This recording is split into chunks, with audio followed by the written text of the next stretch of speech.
Hornets get the number 2 pick in the 2023 draft after a roller coaster of a lottery night for Hornets fans. Woo! Bring in one of them, Walker Mehl from Locked On Hornets.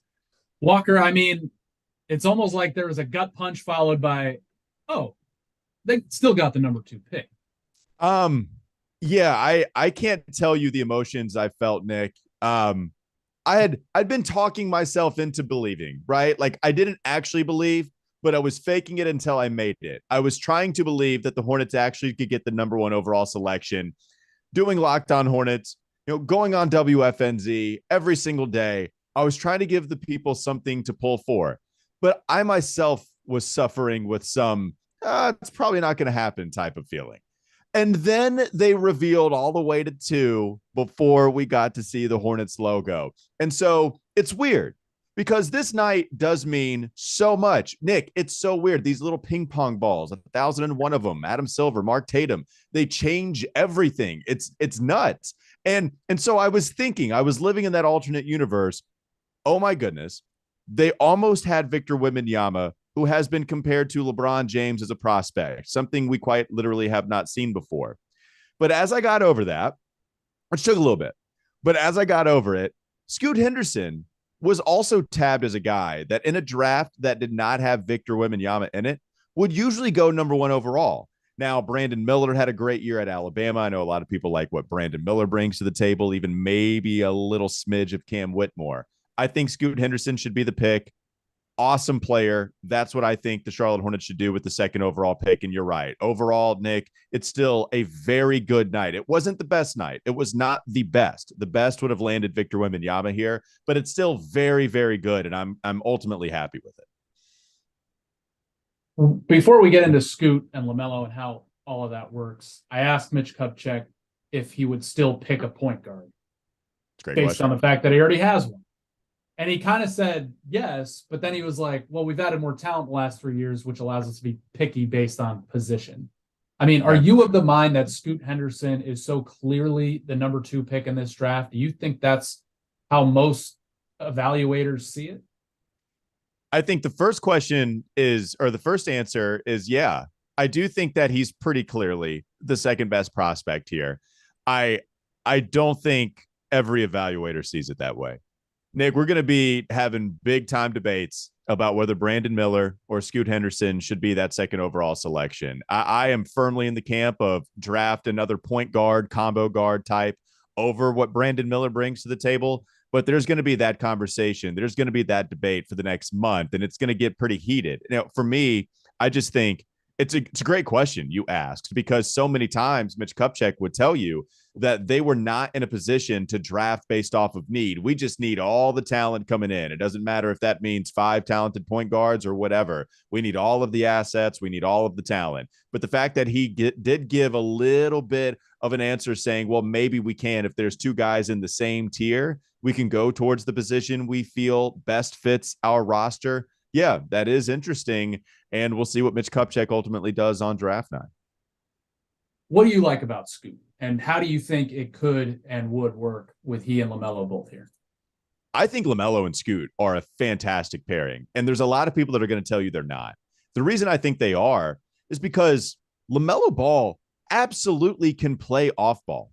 His catch and shoot numbers have been absolutely fantastic. He is legitimately one of the better shooters in the NBA. You could put him in a very top tier within the association, not only off of the dribble, but also the catch and shoot numbers are fantastic. And we've seen him play with another quasi ball handler again before. And quasi is probably not the right word, but he's played with another maybe secondary ball handler in Terry Rozier. Now, imagine being a supreme athlete, just an out of this world athlete like Scoot Henderson, who is also, I think, a better ball handler. I think a better decision maker, a linebacker in the backcourt who provides great rim pressure. So LaMelo is someone that shoots extremely well, doesn't provide a whole lot of rim pressure, but Scoot does. LaMelo is 6'7". Scoot Henderson is a little bit shorter, but he has all of that strength. So, okay, maybe Scoot's not the best shooter, but LaMelo is. And Nick, I just think in today's day and age in the NBA, you have all the ball handlers out there on the court. It's really hard to guard. And Scoot, LaMelo, both of those guys complementing each other so well and being in the backcourt at the same time. That's why I love that pairing. That's why I think Scoot has to be the guy. I mean, remember, we were talking about him being a phenomenal prospect before Brandon Miller did his thing at Alabama, and people are a little worried about the shooting numbers, but you can teach it. It's not broken. He shoots well on pull-up twos. Yeah, I'm a huge fan, Nick. I really am. I remember another guard they were looking at drafting that had poor shooting numbers or perceived shooting problems. So we'll see. We'll see how it works out with Scoot. No, don't. I know. Look, it's different. I promise. I promise it's different. Do I have evidence as to why? No. I guess just go look up the highlights. That's the best thing I can tell you. He's fun. If it is Brandon Miller, why do you think that would be, and how would that work here too? Well, no, you could certainly see the argument that Brandon Miller fits a need more so being the archetype type of wing player, where ultimately that's probably the most valuable archetype in the NBA. The wing, the guy that's 6'8", that can put the ball on the floor, shoot very well. I mean, he's a dead eye. He shot 39% from the 3-point line, and he did so on high volume. I do think he's a good decision maker. I do think he is a good playmaker. Well, at least he's got good vision. I actually shouldn't say playmaker, because I do think that actually entails ball handling within that moniker. And that's where I worry a little bit. Yeah. I think that's just something I value a lot in prospects, especially if you're going to be out on the wing, right? Like, you got to be able to break guys down off of the dribble. Scoot 100% can. And Brandon doesn't necessarily bring that, in my opinion. I worry about that. That might be split with other evaluators. The other thing is, the athleticism's not even close. You're talking about two completely different tiers between Scoot and Brandon. I do value the athleticism that Scoot brings towards Brandon as well. But if other people value Brandon Miller, it's going to be because of the production in college. I think a lot of that, too, is because you got to see him play for a team that ultimately was the #1 seed in the NCAA tournament. And that's what happens with these G League guys. Remember when LaMelo was the selection, we just didn't see a whole lot from him, and he couldn't shoot. The numbers at least suggested he couldn't, and he became one of the best guys. So, I think there's some of that would lend people more towards Brandon. But I will say this, Brandon's still a good player. This is not me, putting him down to the point where he's not worthy of a top 3, top 4. If the Hornets did see their logo revealed at number 4 or 3, then cool. I'm down with Brandon Miller. I just think Wembanyama was in one tier. I think Scoot is in another. I think he's in that second. And then once you get to that third, you can start talking about Miller, Cam Whitmore, and maybe an Amen Thompson out of also the G League. Regardless of who they pick, I mean, number 2 pick, you're going to expect to come in here, start, and contribute basically right away. So could this have a ripple effect on maybe a big name or two? And I guess it depends on which position they go with. That's on the roster right now. Yeah, Terry Rozier's the guy that comes to mind, right? So you draft another backcourt player. There have been rumblings about Terry Rozier being traded quite some time now. Well, and since, at least the day he got here. 100%. Well, and especially since they gave him that contract, which, which kind of made things a little bit, tougher to try to figure out. But yeah, so, look, there was the report, I believe it was Jake Fisher, who talked about the Suns being interested in Terry Rozier after they fall from the postseason. That's the second time Phoenix has been mentioned in possible inquiries about Terry Rozier. Now, he's still got a big contract. The money would have to match, but maybe you could create that kind of space. And also, Nick, maybe you just keep Terry for another year, have him be a leader in the locker room. You have Scoot come off of the bench. You don't have so much pressure on this guy. You let LaMelo and Terry be in the backcourt as the starters. Let Scoot come in, still get significant minutes. You bring him along somewhat slowly, and then eventually you might move on to try to free up Scoot. There's some versatility with this move, So I do think that it absolutely causes some ripple effects. James Bouknight, another one. I think if you draft him, depending on how much confidence you had in his game already, that probably dwindles down with drafting another guy that's going to be a combo guard. So, yeah, those are some of the ripple effects that come to mind immediately. Last question. This will be the 4th time the Hornets select number 2.